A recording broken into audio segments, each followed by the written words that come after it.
दोस्तों, क्या आप सब जानते हैं महाभारत की युद्ध में हनुमान जी भी युद्ध लड़े थे। किसके विरुद्ध युद्ध लड़े थे, किसके समर्थन में लड़े थे। जब हनुमान जी महाभारत की युद्ध में भाग लिए तो वे सर्वप्रथम किस योद्धा से उनका आमना सामना हुआ था और इस युद्ध में वे किन किन योद्धाओं को मृत्यु के घाट उतारे थे। चलिए इसी बातें पर चर्चा करते हैं। हनुमान जी युद्ध में सहभागी थे, इस बात की जानकारी किसी को नहीं था। यहाँ तक कि अर्जुन, भीम, दुर्योधन, शकुनी, कर्ण यानी रण क्षेत्र में जितने भी मौजूद योद्धा था उन सभी को इस बात की जानकारी नहीं था कि महाबली हनुमान युद्ध में सहभागी हैं। सबसे बड़ी बात, जब किसी को दिखाई तक नहीं दिए तो कैसे युद्ध में सहभागी बने वे।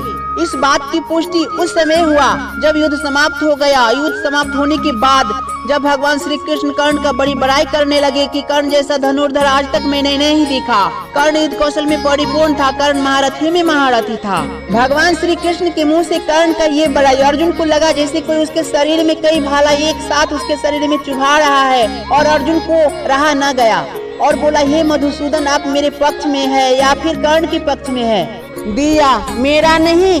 जब मैं कर्ण के ऊपर तीर चलाता था तो उसका रथ 10 कदम पीछे हटता था और जब वो तीर चलाता था तो मात्र 2 कदम मेरा रथ पीछे हटता था। ये तो आप भी देखे थे, फिर भी आप कर्ण का बड़ाई करते हुए नहीं थक रहे हैं। तब भगवान श्री कृष्ण अर्जुन को समझाकर कहते हैं, हे पार्थ, तुम कह रहे हो जब कर्ण पर तुम तीर चलाते थे तो कर्ण का रथ 10 कदम पीछे हटता था और जब कर्ण तुम्हारे ऊपर तीर चलाता था तो तुम्हारा रथ मात्र 2 कदम पीछे हटता था। पर तुम इस बात को भी याद करो कि तुम्हारे रथ पर मैं बैठा था, त्रिलोकीनाथ माना जाता हूँ मैं, और मेरे भार समेत 2 कदम पीछे हटा दिया, यानी वो मुझे भी 2 कदम पीछे हटा रहा था।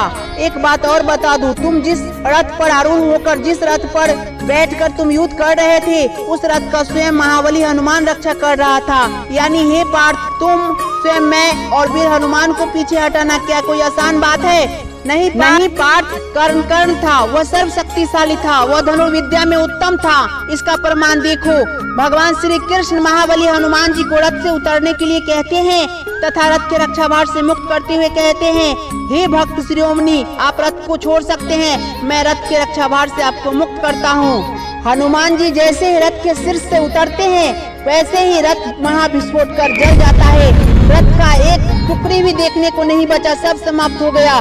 भगवान श्री कृष्ण कहते हैं, देखो अर्जुन, तुम रथ का तो ये हाल देखो, कर्ण से युद्ध करते समय कब का हो जाता ये हाल तुम्हारे रथ।